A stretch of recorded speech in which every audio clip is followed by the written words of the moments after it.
हर बंदा ही कह रहा है, बच्चे कह रहे हैं, बुजुर्ग कह रहे हैं, ख़वातीन कह रही हैं, नौजवान ख़ास तौर पर, जो माइग्रेन है, ठीक है, रात सारी सोते नहीं, अगर सोते हैं तो उससे पहले दवाई लेते हैं, और ऑफिस में भी अगर होते हैं तब भी उनके सर में दर्द शुरू हो जाती है। ये भी कोई बीमारी है या बस ये एक फैशन है? देखें, ये सारे का सारा जो ताल्लुक है ना इसका, माइग्रेन हो या आपके आधे सर का दर्द या आपके नफ्सियाती मसाइल, यानी जैसे कहते हैं ना साइकोटिस्ट या साइकोलॉजिस्ट के पास जो लोग हैं, मेंटल डिसऑर्डर है जिनको हम पागल, नीम पागल और ठीक मजनू किस्म का दीवाना समझते हैं, और जिनको नींद नहीं आती, इसके अलावा यानी जितने depression, tension, stress, anxiety, insomnia यानी नींद का ना आना, और बेखाबी और नींद में है लेकिन पूरी नींद नहीं है, वो सोए भी हुए और जो कुछ उनके करीब हो रहा है वो सारा कुछ उनको पता भी चल रहा है, और उसके अलावा जितने भी जिनको यानी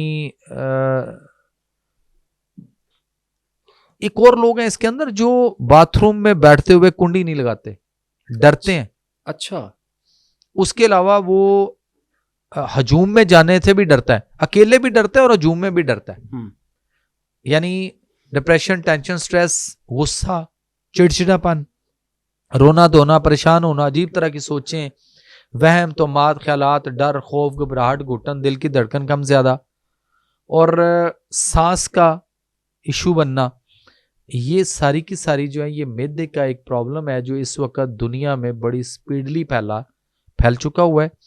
दुनिया की आबादी इस वक्त 8 अरब है, और 8 अरब में इस वक्त 5 अरब लोग जो हैं वो मैदे की बीमारी से बिगड़ कर गलत दवाइयों और गलत तरीके से वो एच पैलोरी तक जा पहुंचे हुए हैं, जिसको हेलिकोबैक्टर पैलोरी कहा जाता है।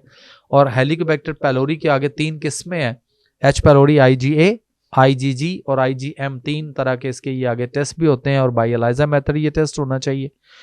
और ये 8 अरब दुनिया की आबादी में से 5 अरब इंसान, मैं नहीं कह रहा, WHO के दादोशुमार, वर्ल्ड हेल्थ ऑर्गेनाइजेशन कह रही है कि इतने लोग जो है वो एडिक्ट हो चुके हुए हैं, एच पैलोरी का शिकार हो चुके हुए हैं, और ये सारे मसाइल जो है एच पैलोरी की वजह से हैं, जितने भी आप हैं, जिसमें माइग्रेन भी और बाकी चीजें भी। WHO ने एक और भी दादोशुमार दिए पिछले दिनों, एक रिपोर्ट छपी भी है और पब्लिश भी हो गई। उन्होंने कहा कि दुनिया में मुख्तलिफ ममालिक में मुख्तलिफ डॉक्टर्स हैं जो इलाज करते हैं, लोगों को ट्रीट करते हैं। उन्होंने कहा जी पाकिस्तान जो है वो दुनिया में वाहिद वो मुल्क है जहाँ के डॉक्टर्स जो हैं वो मरीज की कंडीशन के मुताबिक नहीं बल्कि कंपनी की रिकमेंडेशंस के ऊपर धड़ाधड़ अंधाधुंध दवाइयां लिखते हैं। तो क्या कौम करेगी, कैसे ठीक होगी ये? तो एच पैलोरी का इस वक्त बहुत ज्यादा मसाइल है हमारे यहाँ, और इसकी वजह वही है जो हम बात पहले कर चुके हैं कि ना हम उम्दा और तरोताज़ा खाते हैं, ना हम फ्रेश बना के खाना चाहते हैं, frozen food, fast food, junk food जितना भी, उसके बाद जितने ये पकौड़े, समोसे, दही बल्ले, फ्रूट चाटें, और चिकन का बहुत ज्यादा इस्तेमाल अंधाधुंध हो रहा है। उस मुर्गी के ऊपर बेशुमार मसाइल है, वो उसके अंदर आर्सेनिक है, उसके अंदर जो है वो बहुत ज्यादा अब तो हार्मोन इंजेक्शन उसको दिए जा रहे हैं जो कि अब हमारे बच्चों तक आगे वो ट्रांसफर हो रहे हैं, और उससे उनके हार्मोनल डिस्टर्बेंस हो रही है, हार्मोन डिसऑर्डर्स हो रहे हैं, मुख्तलिफ मसाइल हो रहे हैं। तो ये सारी चीज़ें, चावल है उसके अंदर आर्सेनिक बहुत आ चुका हुआ है, गंदम है वो हमारा GMO फूड हो चुका हुआ है, बायोलॉजिकल वॉर इतनी है, और हम इस बात पे खुश हैं कि जनाब हमने तो वो एटमी ताकत है। अच्छा डॉक्टर साहब, खाना की है फिर हर चीज तो खराब है, खाना क्या, हर चीज तो इस मुल्क से खराब हो रही है, बिल्कुल ठीक। खाना क्या है हमने? देखिए कोई ऑप्शंस क्या हैं? अल्लाह के नबी सल्लल्लाहु अलैहि वसल्लम की वो पसंदीदा मरगूब ग़िज़ाएं, लोग कद्दू को कद्दू शरीफ कहते हैं। तो आप मुझे बताइए किस घर में कितना कद्दू पकता है, और जब पकता है तो घर वाले कितने बच्चे और बड़े सारे मुंह कैसे बनाते हैं? सर हमारे घर में तो शौक से खाते हैं। तो बाकी लोगों को देखें क्या करते हैं, तो वो तो कहते हैं घर में कौन बीमार है, आज ये कद्दू किसने पका दिया, टिंडे किसने पका दिए, शलजम किसने पका दिए, ठीक है ना, मूलियां कोई किसने क्या कहेगा इन्होंने आज गोश्त नहीं बनाया। अच्छा ये भी भी ट्रेंड है, ये जी ट्रेंड है जी, लोग क्या कहेंगे, हम क्या कर रहे हैं, बच्चे हमारे लंच में क्या लेके जा रहे हैं, क्या लेके जा रहे हैं? आप देख लीजिए, लंच बॉक्स देखें जरा। और मेरे बच्चे जब स्कूल जाते थे तो वो यही सब्जियां जो घर में बनती थी उसको वो सालन भी लेके जाते थे, उसके साथ रोटी भी लेके जाते थे और पेंडू के लाए जाते थे। जो बच्चे सब्जियां लेके जाते होंगे, वैसे तो मेरा ज़ाती ख्याल है कि कोई ऐसा बच्चा नहीं जो सब्जी लेके जाता होगा। जो लेके जाता होगा तो बाकी सब कहते होंगे तुम हम में से नहीं। टीचर कहती थी कि हमें बुला के पेरेंट्स मीटिंग में वो कहती होती थी कि आप क्या इनको सालन रोटी भेज देते हैं। मैं क्या मतलब? कहती जी वो बीकन स्कूल है जी, आप पता है क्या करें, आप वो छुरी कांटे वाली वो चीजें भेजें जिसके साथ हम इनको सिखाएं, एजुकेट करें कि कैसे खाना है। हाँ, मैं क्या, नबी सल्लल्लाहु अलैहि वसल्लम ने फरमाया कि उंगलियों से हाथ से खाना है। मैं क्या, आपको पता है इन उंगलियों से क्या रेजिस निकलती हैं, और उसके साथ जब हम खाएंगे और कैसे खाना है तो फिर उससे क्या फायदे हासिल होते हैं। मैं कहा जी हमें नहीं चाहिए आपकी ये वाली चीजें। मैं क्या, आप अपने जो बच्चों को बाकी क्लास को सिखाएं। अच्छा डॉक्टर साहब, एक और फैशन आजकल चल पड़ा है सप्लीमेंट्स का, विटामिन्स का। ठीक है, हर बंदा एक दूसरे से पूछता है तुम खाते हो, ठीक है, तुम वो वाला विटामिन ले लो या वो सप्लीमेंट ले लो जो एजिंग को स्लो करता है। ठीक है, हर चीज़ का एक अलग सप्लीमेंट है या विटामिन है। ठीक है, तो ये जो एक फैशन चला हुआ है, इससे भी कोई फ़र्क पड़ता है या ये भी? देखिए, पहली बात तो ये है कि हमें नेचर और फितरत के करीब रहना है। नेचर हमें विटामिन कहाँ से दे रही है? नेचर विटामिन कहाँ से दे रही है? फूड से दे रही है, खुराक से दे रही है, खुराक से दे रही है ना। आप मुझे बताइए, ज़राफ़ा इतना बड़ा, हाथी इतना बड़ा, ठीक है ना, कैल्शियम कहाँ से लेता है? पत्तों से वही खाता है ना। बिल्कुल। अच्छा, शेर क्या खाता है? गोश्त खाता है, पक्की बात है ना, और तो कुछ नहीं लेता। और शेर जब बीमार होता है तो फिर क्या खाता है? फिर घास जड़ी बूटियां भी खाता है जी। फितरत और नेचर, बैक टू नेचर।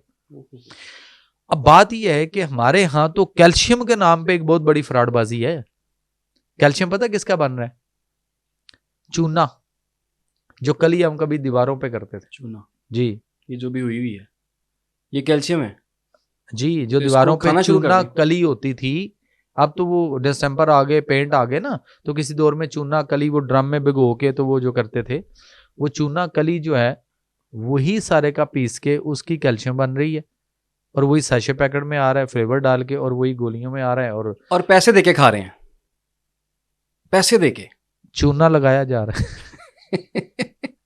एक पान वाला लगाता है। अच्छा, वो कह के लगाता है, मजे की बात है, वो कह के लगाता है, वो कहता है बाबू जी पान खाना है? हाँ जी। भाजी चूना कितना लावा? कहता है ना, चूना कितना लावा, क्योंकि यार थोड़ा घट रखी, तेज रखता है तो ये ना मेरा मुंह फटेगा या अंदर कोई बनेगा, अल्सर हो जाएगा, कोई मसले बन जाएंगे। वो पूछता है चूना कितना लगाऊं, और इधर कौम को इतना बड़ा चूना लगा दिया गया कि अभी तक कोई पूछने की जहमत नहीं कर रहा कि भाईजान ये चूना खाना है कि नहीं। कैल्शियम कहां से मिलेगा आपको? विटामिन कहां से मिलेंगे आपको? नेचुरल फलों में मिलेंगे, मुख्तलिफ जगहों पे मिलेंगे। आप उन चीजों को क्यों हम इनटेक नहीं करते? और ये जो फूड सप्लीमेंट की आप बात करते हैं, मैं इससे अच्छा फूड सप्लीमेंट देता हूं, घर में खुद बना लें। बताएं जी। 1 पाव खजूर ले लें, 1 पाव खजूर जी, नरम वाली खजूर लेनी है, सख्त वाली ना हो, नरम वाली खजूर हो, और खजूर की उसमें से गुठलियां निकाल दें, और जो पीछे खजूर बचती है गुठली के बगैर, आप उसका वजन करें 1 पाव। बादाम लेकर आए साबुत, यानी वो छिलके वाले, ठीक है, उनको तोड़ के उसमें से फ्रेश ताजा गिरी निकाल लें, और वो ताजा गिरियां निकाल के उन गिरियों का वजन करें 1 पाव। और दोनों चीजों को चट्टू बट्टे में डाल के हाथ से अच्छी तरह कूट के, गिरी बादाम की और खजूर, इन दोनों को यक जान कर लें कूट के, ठीक है। और उसके बाद जब ये अच्छी तरह यक जान हो जाए, जब आपको ना पता चले कि गिरी किधर गई और ना पता चले खजूर कहाँ है, मिक्स हो जाए अच्छी तरह कूट के यक जान 2 काले, तो फिर आप उसके अंदर 1 पाव शहद जो है वो मिक्स कर दें, ठीक है। इससे अच्छा और आपको कोई फूड सप्लीमेंट नहीं मिलेगा। और करके देखें। मैंने बहुत सारी जगहों पे ये बताया, लोगों ने, पब्लिक में, कौम ने जहां जहां दुनिया में इसको किया ना सर, वहां से एक मेरे पास वॉइस मैसेज रिकॉर्ड है मेरे मोबाइल पे ऊपर, व्हाट्सएप के ऊपर, कि इनके खाने से उनको जो फायदे हुए और जिस तरह से वो दुआएं दे रहे हैं, करके देखिए। अच्छा, जिन लोगों को ये लो एनर्जी का मसला है कि हर बंदा कहता है आपको नौजवान भी आजकल ना ठुस ही नजर आएगा बेचारा, ऐसे परेशान। क्यों नजर आएगा ना? ठीक है, देखें, बर्गर, वो सो के उठ रहा पिज्जे, है। शवारमे, cold drinks, fast food, junk food, उसके बाद सॉफ्ट ड्रिंक, एनर्जी ड्रिंक्स। अच्छा डॉक्टर साहब, मैंने तो ये देखा है कि वो सो के उठता है तो बेचारा लागर है, ठीक है, सोने जा रहा है तो तब लागर है, दफ्तर में आ रहा है तब लागर है, खाना खा लेता है उसको फिर नींद आना शुरू हो जाती है। ये एनर्जियां हमारी चली कहाँ गई हैं? और ये जो आपने भी बताया, इससे एनर्जी बहाल हो जाएगी। आप ये करके देखें, कौम करके देखे इसको, ठीक और उसके बाद बताए कि कोई भी इसको 2 हफ्ते लगातार खाए और उसके बाद वो ये कहे कि मुझे इससे कोई फायदा नहीं हुआ, तो जितने आपको लोग ये बताएं कि मैं कोई फायदा नहीं हुआ, पैसे मैं दे दूंगा उनको वापस।